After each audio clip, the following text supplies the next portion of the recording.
Ryan's. How'd that go? It was a fucking shit show. I was all anti that. I think I'm more about it now. I think it's a good idea. It was a blast. It was an all-day affair, but it was, I don't know, it was crazy. I don't remember bringing in the New Year. That's for damn sure. See, that's the thing though. Like Blacked out. you're already gonna have a good time at the wedding. You're already gonna go out for New Year's. Yeah. I always was You're already anti it. out with a bunch of friends. Yeah, I was kind of anti it, but I think I like it now. No, I never didn't like it. I was just fucking. I don't didn't like it. remember I think thing. I should postpone my June wedding to next year's New Year's. Another 6 months? You think that you can wait that long? Well, If yeah, I were you, I would just postpone it forever. forever. Let's get loaded.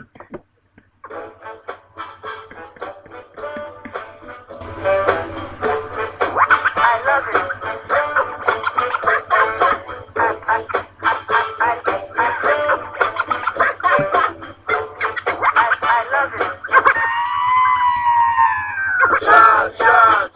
Welcome to the Loaded Box Podcast. Where we never finish first, because we finish last. That's an awful song, man. I know. Every time I hear it though, I just get so happy. And since I hate it. since we're Hey, we're both a little sick, I just needed a little pick me up. Yeah, it's awful. I'd just like to give a quick shout out to all the ladies out there that are listening. I know you hate me. I love you too. Ooh, yeah, I like it. I like it. Well, Yeah. after that, this is the Week 17 preview podcast, and then since Week 17 in the NFL, when it relates to like betting and fantasy, it kind of sucks. So I figure we can add in some fantasy football hits and misses that we had from our preseason. So Yeah, but like we're trying to make people money still, and then you got playoffs. We're still gonna make people money there. So I'm never gonna stop trying to make people money, even though our record is below exemplary. Exemplary. I don't even know how to say that word. But if there's any time that we're gonna shine this year, this should be it. that is true. Maybe we could go the opposite way with it. Like these are Yeah. going to be the weird games. Maybe we'll win. But I'm going to tell you right now, my advice, my against the spread picks. I have 3 of them for you. But my real advice is don't bet. Just save your money. I just keep betting. Throw it into FanDuel in the playoffs, or throw it onto like wild card games. Like double up them. Just bet twice as much as you normally would next week. That's my real advice. So I'm going to go undefeated this week.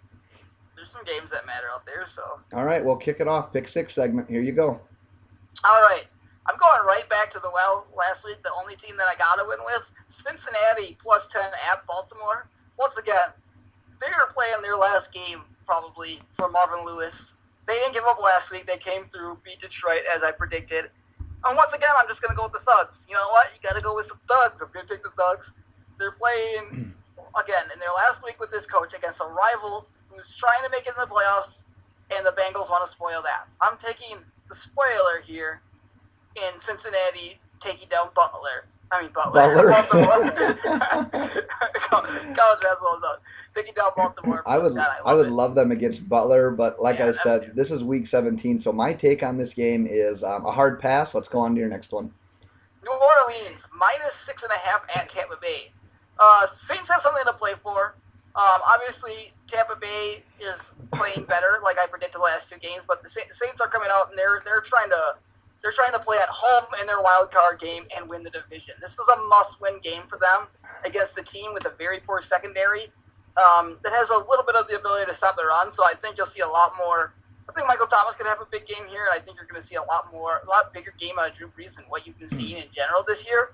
I think you're going to see more throwing than running a less balanced attack. But it's been more 50-50 with them because they can run the ball so good right now. I think you're going to see the Saints put it in the air and just try to blow them out of the water and put this game out of question early.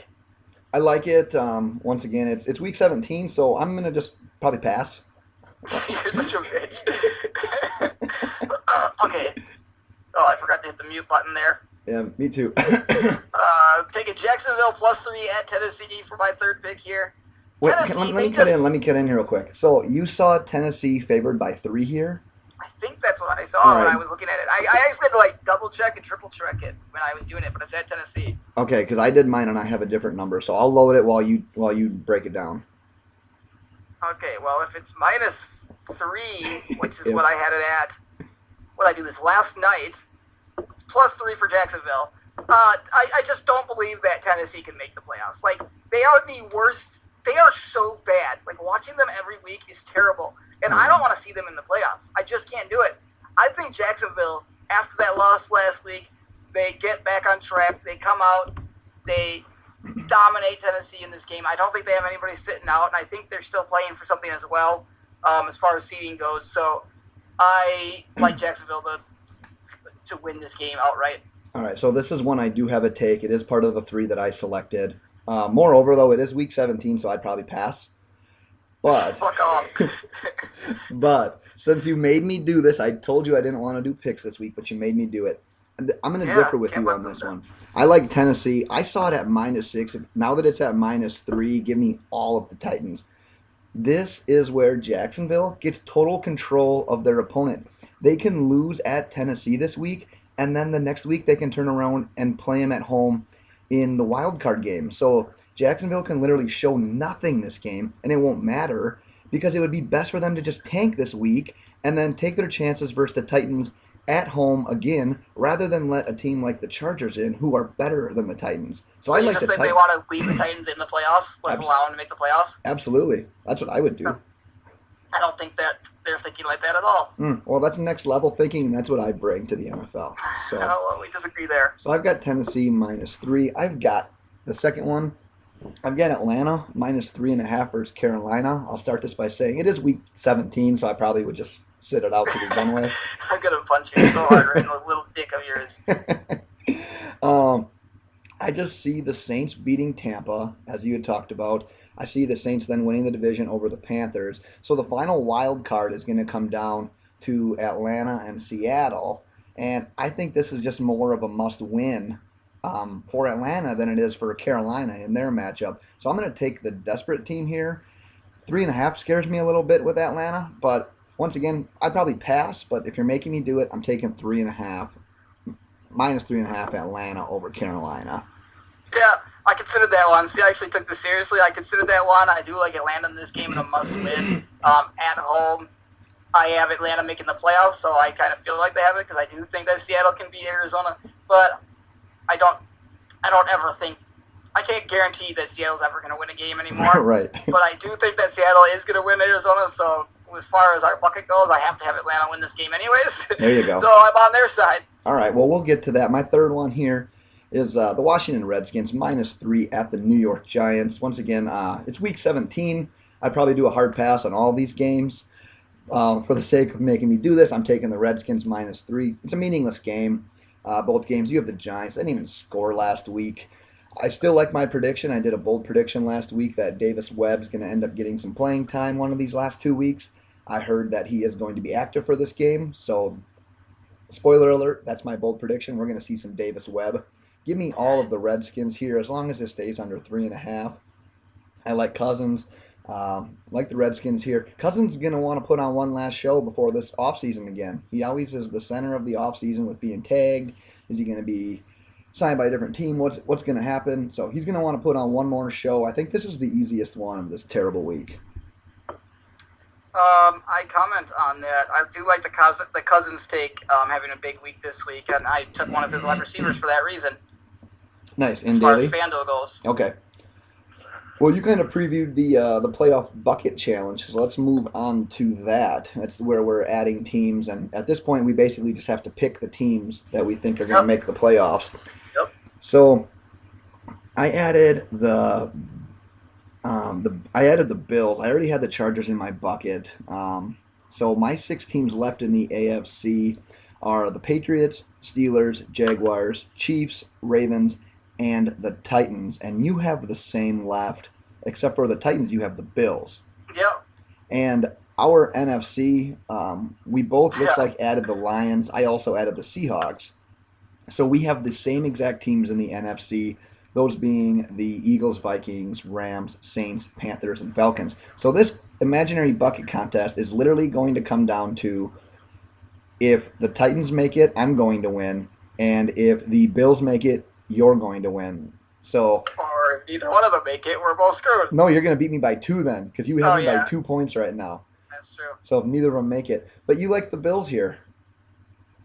Yeah, I just don't want to see. I'm just going off based off of. I was looking at their matchup, and now I should have had that up before. Bills play the Dolphins. Yeah, I like the Bills in that game. Titans play the Jags.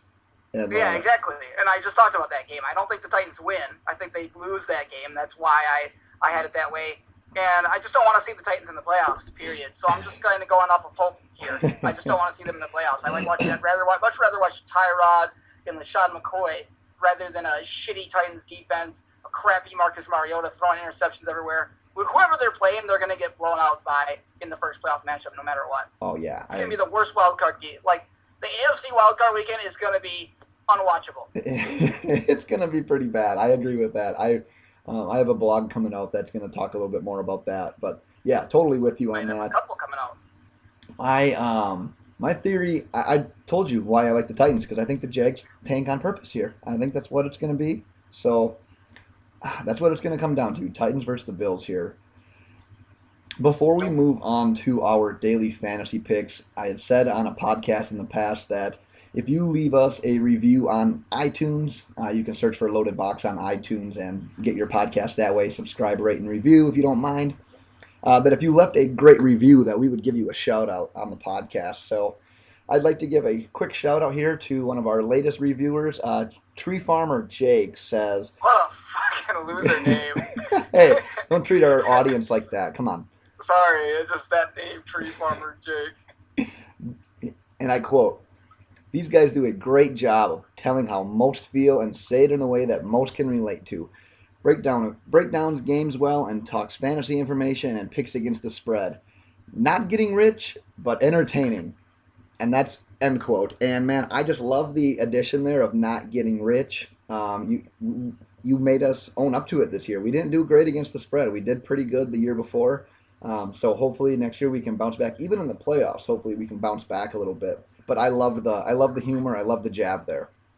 I think he should change his name to like Little Kid Lover, so that way we know where his priorities are. We should be sponsored. For everybody who doesn't know, that's an Office quote. I say we should be sponsored by The Office with the amount of quotes that you give out. Yeah. But yes, if you would like to hear your thrilling review read on the podcast, make sure you leave a review and we will get to it. Let's move on to a little daily fantasy, Week 17 edition. Oh.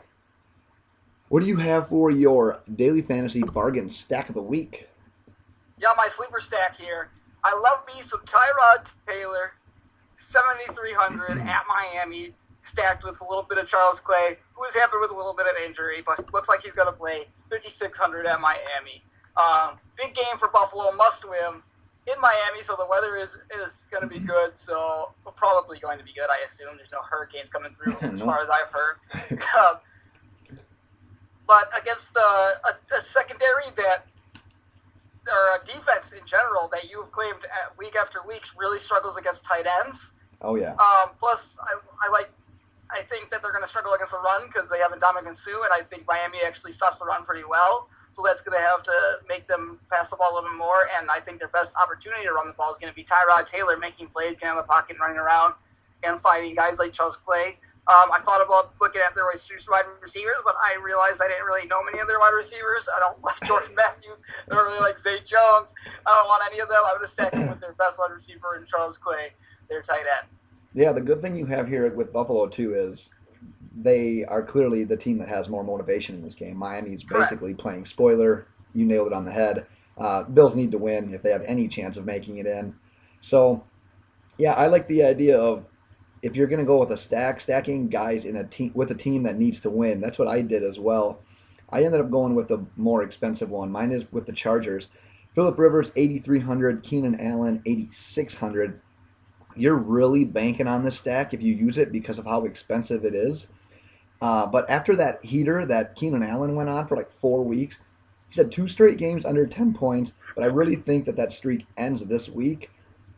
Their opponent, Oakland, not really great versus the run, not really great versus the pass. I see this as a game, though, where Phillip Rivers basically just tries to take over. Like, if they have a chance of making the playoffs, Phillip wants it on his shoulders. Like, he wants to make the plays in the passing game. So I don't mind Melvin Gordon here. I know he's dealing with some issues as well with injuries, but I really like the stack of Rivers and Allen basically because they're good and because their game matters. I go more the super stack. So if Yeah. you're looking for just a regular stack, Ben's going that route. I'm giving you something for a bargain. Nice. We hit them both that Different way. strategies. Yeah. And once again, I should know this, but I'm going to ask you: is your quarterback Tyrod Taylor then? Is my quarterback Tyrod Taylor? No, for the next. Yeah, we because go on I to only do my quarterbacks. sleeper stack. But yeah, I when I do that, I leave it to one. Even though I did talk about another, I believe I bring up another tight end Okay. at the end of this. But let me look and double check. I do. All right. Well, way to tease the audience. There you go. Yes. All right. So I have a quarterback question then for you. Okay. Would you gamble on Pat Mahomes? He's only $6,000 at the Broncos. Obviously, news was broke yesterday, starting for the Chiefs. They're locked into their playoff spot. Would you even entertain the idea of using a guy like Mahomes? He tore it up in the preseason. That doesn't mean much, but he did play well. Yeah, here's my issue with using Pat Mahomes. I think if you're in a tournament, everybody is going to use like Pat Mahomes. I think that's what you're going to see. You're going to see a ton of people using Pat Mahomes, so you're not really sticking out. So that's actually a guy that I would stay away from in a huge tournament type of format. When it comes to, I'd say, smaller leagues, whether it's head-to-head or I don't know, what's the other name for it, but any league 100 and less, something like that,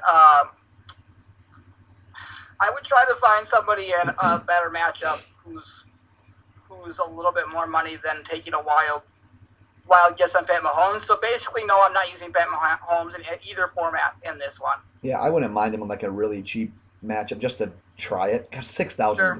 is so little. Like you could get so many expensive guys if your quarterback's only Yeah. 6. But Denver's defense can still show up versus the pass. Von Miller versus a rookie quarterback really scares me. I could actually also see Kansas City running more of a conservative offense in this game. Just one, not to get players hurt, not to show more of a game plan. So I'm with you. I would probably end up passing on Mahomes. Just kind of interesting guy though, an alleged gunslinger. I mean, that's the kind of guy that can put up huge points, and at $6,000, like you said, a lot of people are going to end up using him. But Yeah. I'll probably pass as well. What's your running back for this week? My running back, I have. Where am I? Okay, here we go. Guy that you liked for the Packers preseason that I wasn't as high on. I'm going Jamal Williams, 6,700 at Detroit. Detroit's about middle of the pack against the run. I think they were ranked about 18th against the run there. Defense just overall isn't that good, but I expect them to run the ball a lot. There's no Aaron Jones. Obviously, there's no Ty Montgomery. So he's going to be the sole running back. No Devontae Adams, probably no. It doesn't look like Devontae or Jordy are going to play in this game. They're pretty much just sitting everybody. So I Right. imagine that they're just going to hand the ball out to Jamal Williams a lot and split up in this game, and he should get a lot of carries and probably put up over 100 yards and a touchdown. So $6,700 at Detroit. I think Jamal Williams is an easy plug and play this week. Yeah, for sure. You hit on it with volume. That dude's guaranteed for touches with all those people out. Meaningless game. Just see what you have in him. I mean, obviously, Yeah. I think I don't want to call them set at running back, but that trio with Montgomery, Jones, Williams, like there's definitely something there. So it'll be interesting to kind of see how they do this. But yeah, I leaned towards him. I did 2 running backs. I got an expensive option and a bargain option. My expensive option, you had talked about stacking Tyrod and Clay. I actually really like LaShawn McCoy, $8,200 at Miami. Talked about the Dolphins' run defense. They're actually 8th versus the run, but watching every game this year, I'll go on record and saying that's kind of misleading. McCoy had 23.5 FanDuel points 2 weeks ago versus the Dolphins, and it's not just him on the ground either. It's in the air when it comes to McCoy. Dolphins linebackers struggle in coverage against tight ends, against running backs. And McCoy had 24 touches the last time they talked, so he's going to be a volume guy as well. Weather's not going to be an issue. I think he's probably my favorite expensive option. Once again, he's guaranteed touches, and it's a game that they need to win. They're going to go to McCoy. Interesting. Do you want me to go on to my bargain guy? Sure. All right, my bargain running back is Lamar Miller, 6,300 at Indy. Indy's D, just 27th versus the run. Lamar Miller, this is depressing to me because we'll get to my our fantasy misses here in a little bit. But Lamar Miller hasn't had double-digit fantasy points in his last 3 games. But 2 of those games were against the 3rd and 4th ranked run defenses in regards to fantasy points allowed. So the Colts also don't really feature the type of offense that's going to blow anyone out and make Lamar Miller irrelevant, basically what Pittsburgh did to him last week. So he should be a good option. He should get a lot of touches. He should be in the game for all 4 quarters. I don't think we're going to see a repeat here. I could see Lamar Miller ending the year on a high note. God, this is such a low energy podcast. I want to hype it up. I am just dead. Yeah, maybe it's because you have the flu. I don't have the flu. But yeah, speaking of that, I don't even know if people realize I was battling the flu. Didn't even realize it on Monday. Trying to drink a beer, and then I drank half the beer. Decided I needed water, and I was because I felt like shit, and then I just ended up dying that night. You guys have no idea. I was on my deathbed. Have you ever sat on the toilet, shit, and then had to grab a bucket at the same time because you needed to throw up? Because that's exactly what happened to me. That was the worst. I'm going to try to get back on the train tonight, though. A couple of days off the flu, I'm going to start drinking again. It's dedication, especially right before New Year's. I figured the game plan there would be, try to get as healthy as possible for New Year's. And then my go all pee hasn't out. even gone back to clear yet. It's just yellow right now. But I was like, fuck it. You know what? If it's not ready, I'm ready. So let's go. Let's get loaded. Who's your wide receiver this week? I'm going with, this was what I was referring to earlier when you brought up Kirk Cousins being a good pick. I'm going Jamison Crowder, $7,000 at the New York Giants. A team that's it seems like they just mailed it in, right? They just sent it in for the holidays. They're done. You'd think so. They're ready to party. It's Davis Webb Sunday time, night, baby. New Year's Eve, that's all they can think about. What? Yeah, it's Davis Webb time. Yeah, Giants dead last against the pass. Eli Apple got suspended. And this team is just a mess. They don't give a fuck anymore. All they're going to be thinking about is, let's get this game over with. We're in New York. Let's go out and fucking party. It's New Year's Eve. Let's have a good time. Then let's not get injured. They're just going to stay out of the way. Jamison Crowder's going to run wild. And Kirk Cousins is going to go out and make his money against this Giants team that doesn't care anymore. They've mailed it in. Yeah, man. It's like Plaxico Burress. If he was still on the team, he would be out and about. He'd shoot himself in the leg after this game. Exactly. They're not playing for anybody. No, I totally agree. That's a train wreck right now. Calling Eli Answer. Eli Answer? That's what Eli Apple is when he's a cancer. Eli Answer. Exactly. That is. I love that came out. They already suck balls, but this is just. It's them and the Cowboys are just the funnest teams to watch when they are fucking just imploding like this. Oh yeah, the week leading up to the game, it's great. That guy goes down. I don't think he was. Let's go on to. I have a bargain guy here. It's that same Colts and Texans game, and I'm picking guys from this game because that's the only way you're going to even want to watch this game. My bargain guy though at receiver is T.Y. Hilton, $6,700 at Houston. He just posted 13 points against a really good Baltimore pass defense. Houston's just 27th versus the pass, and Hilton put up 32 versus Houston in the first matchup. Really like Hilton here. I think he's going to be obviously targeted a ton. Houston is also one of those teams that's just in tank mode. They seem to have been in tank mode ever since Watson got hurt. That's a whole different team now. So really like T.Y. Hilton here. Do you have any thoughts on Hilton, or do you want me to go to my receiver question for you? T.Y. had a big week last week, too, didn't he? 100-something yards. Yeah, 13 fantasy points. No touchdown. That was his issue. Yo, he didn't have any touchdowns. That was his deal. That should be a relatively high-scoring game. Again, two teams that don't care, so I'm thinking they're just going out to play. They're not mailing it in, but, it's one of those games that people actually show up for. Well, let's do a mid-ranged receiver debate here I've got for you. All right. You got Marvin Jones versus the Packers. He's 7,300. Or you have Jarvis Landry, 7,200 versus the Bills. Who would you take between those two mid-range guys?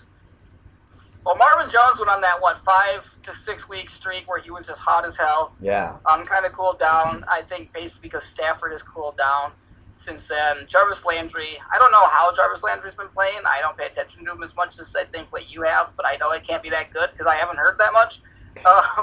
As far as fantasy stats go, I would probably favor, and strictly because it's the Green Bay Packers defense, I'm going to go with Marvin Jones. They don't have any quarterbacks up there playing for the Packers. Yeah. They already had, but Oh, you can finish. They already had a terrible secondary, and now they're missing a bunch of guys in that terrible secondary. Marvin Jones went for like 4,000 yards at one point last year against them. I expect him to do that same type of thing against Green Bay inside at home. Yeah, I think he either had 1 or 2 touchdowns earlier this week or this year against them as well. Yeah. I'm going to be different than you on this one though, because weather's not an issue for either. I sort of like both, but I really do question the Lions right now and their motivation after blowing another playoff opportunity at the end of the year. Yeah. I just really question their motivation. I'm going to side with Landry here. Oh, I have it here. Jones went for 26 in that first matchup versus Green Bay. Landry is Jesus Christ. 105 yards away from 1,000 yards for the season and 2 touchdowns away from his first double-digit touchdown season. And he's going to be in some contract negotiations next year. So that dude's going to be super pumped for this game. I like both plays. If you can afford both these guys, I wouldn't be opposed to it if you want to go expensive at running back. But I think I would give my edge to Landry here. Fucking Dolphins fans. Yep, got to be a homer every once in a while. Yeah, but no, I've done a really good job. I don't ever pick them guys. guys. Is okay because like Right. it's usually Aaron Rodgers and the Green Bay Packers, but for you, it almost never works. I never pick never pick Dolphins though for daily fantasy. Like you go back to all of our podcasts. I pick I don't know, Landry you every pick that once in a while. for too many things, but it like preseason fantasy, it's not good. How'd Devontae Parker work out this year? Let's go on to the tight end position. All right. Asshole. Yeah. Who do you have at tight end this week? Eric Ebron is a guy like 5,600 versus Green Bay. He's been hot the last 3 weeks, actually. I think he's put up 3 touchdowns and over around 30 yards in each one of those games, which for a tight end in fantasy football world is pretty damn good. He's been on fire. Again, Green Bay Packers secondary is just garbage. So I expect Eric Ebron to continue that hot streak and keep going. He's actually playing to stay on the roster, I believe, or to have a spot somewhere in the NFL because he's been hot garbage up until this point. Now he's finally kind of busting out and being the tight end that they expected and that I think the league expected out of North Carolina. So I like Eric Ebron to continue this hot streak that he's on. Yeah, and 5,600. That's a freaking steal right there. So. It is, but there's not a lot of great tight ends out there either. No, there's not. And the one I went with is only 6,100, and he's playing against the Jags, and his name is Delaney Walker. And I know it sounds a little crazy with the Jags having the best pass defense in the league. As I said earlier, though, I don't think we're going to see the best effort out of that Jaguars team this week. They apologize to each other. That's good. That's good. You want that before the playoffs. You want to be friends with your teammates, yes. But Walker's got double-digit fantasy points, 4 of his last 6. He's had at least 5 targets in all but 1 game this year. I really believe in this situation that the Jaguars aren't going to show anything this week. And I think Tennessee, obviously, in must-win mode, Walker is Mariota's most comfortable option. I would say maybe not by far, but just historically, that seems to be the guy he wants to go to. So $6,100, I'll take my chances. I think he goes for double digits at least this week. Yeah, I can't even remember what we were talking about. You're such a douche. Oh, Delaney Walker. I don't know how do they. Did you look at their ranks versus tight ends? Jaguars? Yeah. Not specifically versus tight ends, but just in pass game in general. I'd be interested to see that. Well, take a look sometime when you get some free time, asshole. Yeah. Well, let's go on to what I wanted to focus on mostly in this podcast, but you made me talk daily fantasy and against the spread picks in a week that doesn't matter to anybody. So let's take a little trip down memory lane here and talk about some hits and misses that we had from our preseason rankings in regards to fantasy football. Hits. Let's lead off with a hit you had. As I was prepping this last night, I got really angry because I remember when you and I were doing our preseason rankings and we were talking about them on the podcast, you specifically said, I can already tell your strategy is go like Jordan Howard, Leonard Fournette, and Devontae Adams in like the 3rd round. And I said, that's absolutely my strategy. And when I got into my drafts, I did none of that. And I did pretty much the opposite of that, besides I grabbed Jordan Howard in 1 league, I think, early. But besides that, if I would have done that, I would have been in good shape. I didn't end up listening to myself because there were other guys there that I'm like, this guy probably will be better. I didn't trust myself with my rankings, which was stupid of me, and really fucked myself over. Leading into that I had Fournette at number 10 as a preseason RB. I liked him a lot going into the season. He finished as RB8, so that was a good pick for me on that one. I nailed that one. Nice. Yeah, you were all over Fournette. That's so funny that you had that strategy and you just. I don't know if it just didn't play out well for you, or if you just. I just abandoned it. I thought I could get Devontae later. I thought I could get Fournette later, so I tried to push those guys back. I have another rookie running back that I was high on. I was higher on Christian McCaffrey. I had him at RB16. He finished RB15, and that's a non-PPR. So, of the rookie running backs, I was really high on McCaffrey. I pretty much pegged him. And one other rookie that we were both low on, I think this is probably a hit for both of us. We were both low on Joe Mixon, and it was not really due to him. It was more to that offensive line, and that turned out right as well. And the running back too, and the amount of running backs there as well. Yeah, because you never really wanted to even use Mixon until the end of the year. Yeah. So you probably weren't in playoff contention if he was your guy anyways. What else did you have for a hit? I don't know if you necessarily would call this a hit, but I had Carlos Hyde at 19. I honestly wanted to rank him higher, but I was hesitant because of injuries with him. He finished at RB11. I was higher on him than most people in the season, but I backed off just based off of the injury concerns and the fact that they don't really seem to like him. But he did finish at RB11, and I wish I would have been even higher on him and trusted my gut on him, but I'm still going to call it a hit. Nice. One of my hits was Brandon Cooks. We had talked about how Tom Brady really never has a number one wide receiver that finishes as a wide receiver 1. I had him at wide receiver 11, and he just barely finished as a wide receiver 1. He finished as the 12th ranked in non-PPR. So I'll take a hit on that. And then one last hit that I'll do was, and you're going to hate me for this, but I'm going to atone for it later. Yeah, this is ridiculous. I told you to avoid Ty Montgomery. Yeah, you knew he was going to be injured all year. He finished running back 51, so you're welcome to all of those who avoided Ty Montgomery with me. Yeah, I'm so glad that you predicted all the injuries that he was going to go through this year.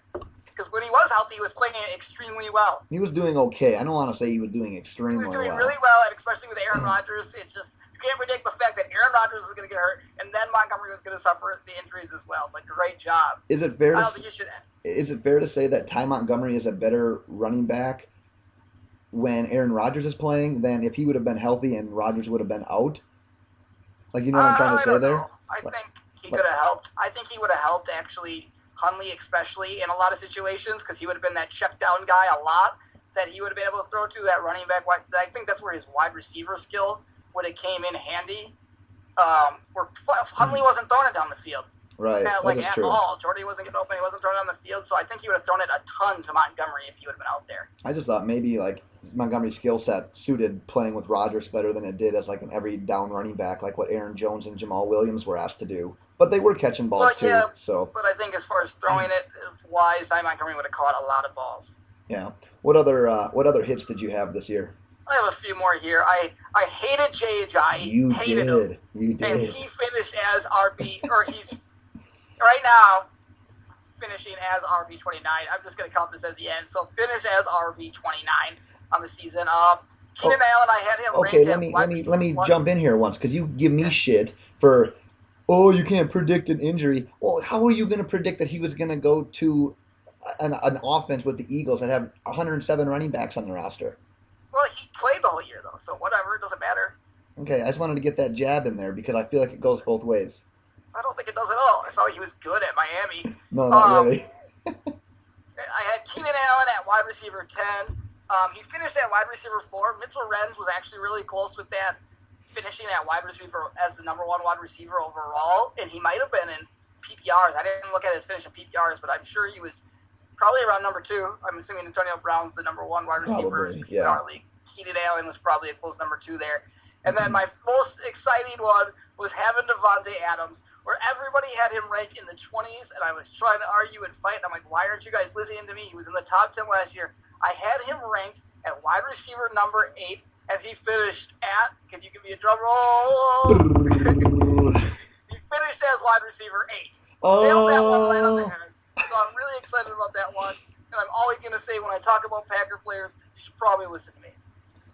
Nice. Well, that's a good list of hits. I mean, we had our fair share of bumps in the road. Everyone Really does bad though. ones. Everyone does. Yeah.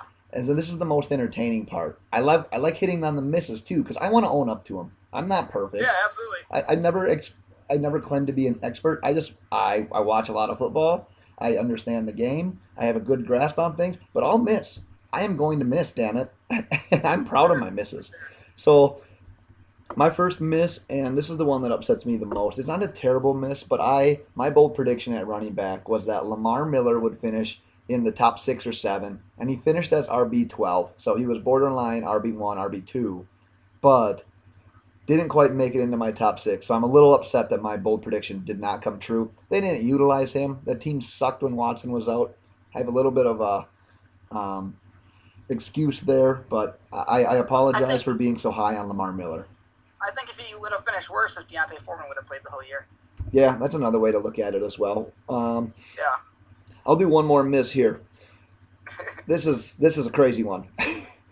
Yeah. I I had Eddie Lacy as my 22nd ranked running back.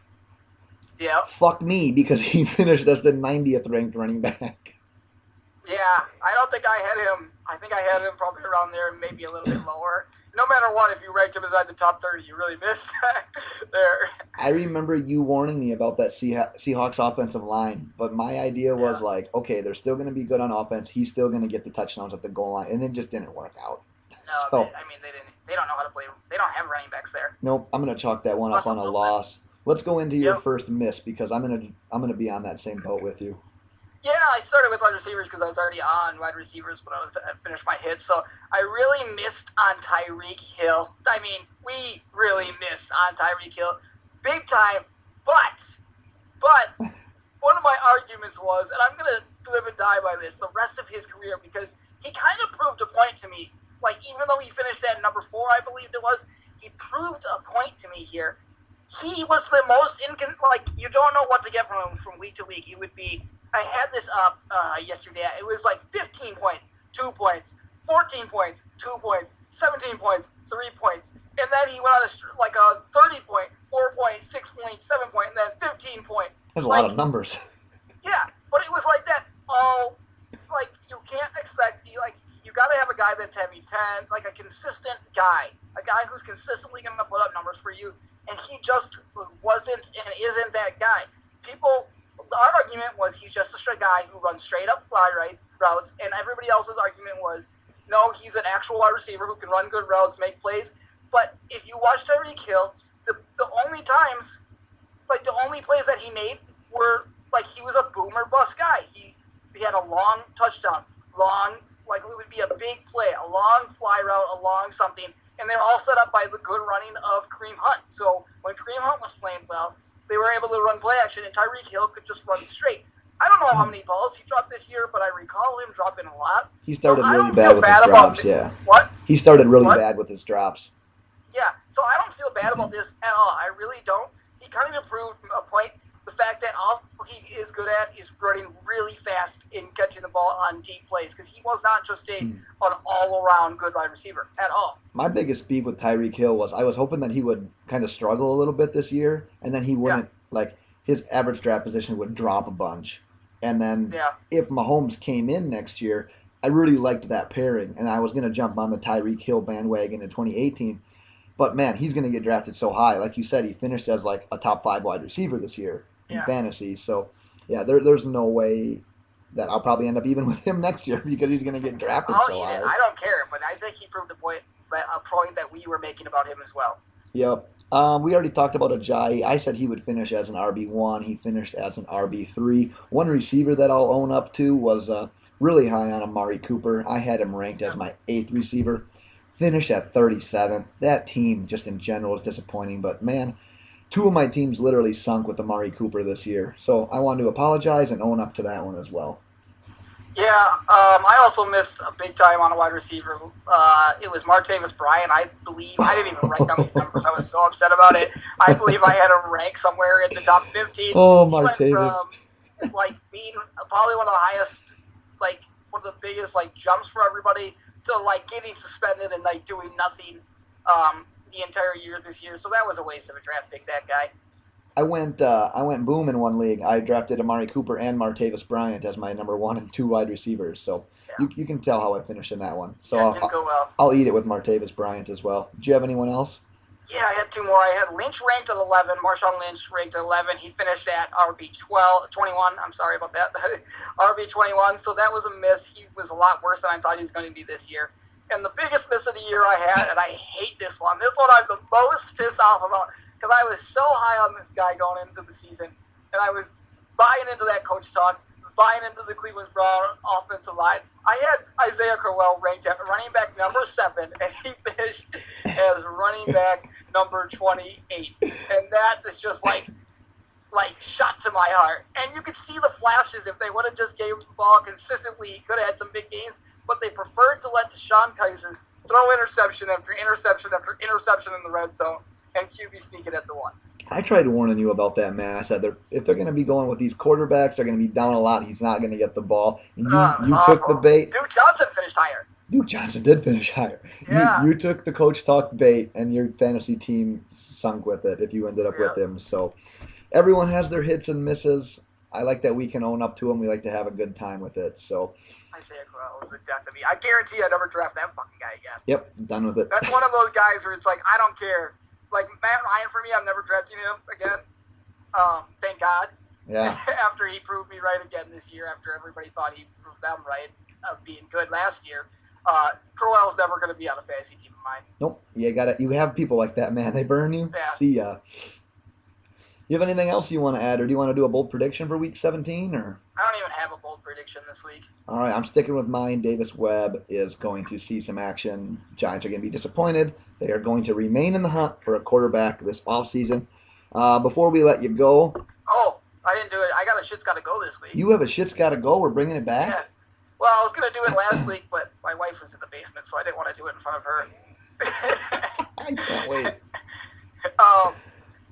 I was going to say, shit that's got to go is in-laws. Like, you're not married yet, but honestly, if it wasn't for my brother-in-law to drink with me, I would fake the fucking flu every single year just to avoid my in-law Christmas. It's like the most boring, small, just no alcohol. I was going to There's say, are they 6 drinkers? of us there, 8 of us there, what? Are they drinkers? No, it's just 8 of us in a room doing nothing, watching kids. I'm laying on the couch watching sports, and I'm just dying. I feel like I'm just dying. Like, my insides being eaten from... Like your It's youth, just awful. your youth is being torn from you. You can't just do Yes, whatever you I'm want. like, I'm sitting here doing this right now, and I could be doing this in my basement by myself. I'm sitting here doing nothing, watch these freaking kids run around, get yelled at all the time. My wife is in the kitchen getting pissed about cooking stuff, and my son running around, and it was just the worst. We'll edit this if I have any inkling that any of your in-laws listen. But Yeah, they don't. oh, I like it. That's a good one. Yeah. Before we wrap it up, we are going to be debuting our website. Here we go. Going to be doing that in early January, so be sure you check that out. We're going to have all of our podcasts on there. We're going to have all sorts of blog articles on there, good ones, funny ones, serious ones, fantasy advice ones. You name it, it'll be on there, so be Bring on it the in the new year. lookout. And it's not all going to be football either. Nope, a little bit of everything. Yeah. A little bit of everything. So you can learn more about that on Twitter. We're at Loaded Box. You can ask any questions you'd like of us there. That's where we tweet all of our links. As we talked about earlier, if you want to get your iTunes review read, make it good, and just do it, and then we can read it as well. And I don't know that we're going to be around for an Instant Reactions podcast. That one's up in the air because of New Year's Eve Sunday stuff. being New Year's Eve. So we may be with you. Otherwise, next time we'll be back, we'll be previewing some wild card matchups. So Let's go. that, thanks for listening, and we'll talk to you later. Happy New Year. Can't you say bye? What a gay thing. Bye.